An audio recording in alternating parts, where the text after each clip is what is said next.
பயில்வான்னு நினச்சிட்டு வாழைக்கட்டையெல்லாம் எருவுக்குழி சுற்றி எடுத்து வச்சுருந்தோம். நேற்றெல்லாம் வாழை மரம் அறுத்து இல்லைங்களா, அந்த வாழைக்கட்டையெல்லாம் அடிக்கட்டையை வெட்டி கொண்டு வந்து எருவுக்குழி சுற்றி வச்சிடலாம்.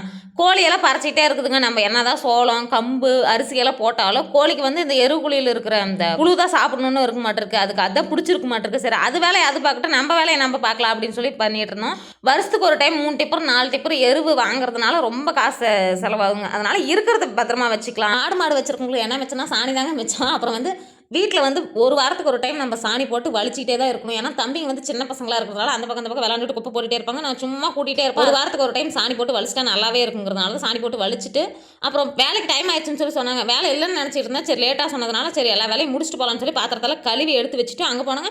அங்கே போனதுமே அந்த இடத்த பார்த்ததுமே எனக்கு சூப்பராக அந்த இடமும் நல்லாவே இருந்துச்சு. சுற்றி கருவேப்பிலை காடு. ஒரே ஒரு இடம் மட்டும் தான் கிழங்கா இருந்துச்சு. அங்கே 2-3 பேர் குதிரை வண்டியில் ட்ரைனிங் எடுத்துருந்தாங்க. நான் பேனு வாயை பார்த்து பார்த்துக்கிட்டே இருந்தேன். அப்புறம் கிழங்கு வேலையெல்லாம் முடிச்சுட்டு கிளம்பலான்னு சொல்லி கிழங்கெல்லாம் தொடச்சி எடுத்துட்டு பொட்டலோடு தாங்க. இன்றைக்கி வந்து சாக்கு பிடிக்கல.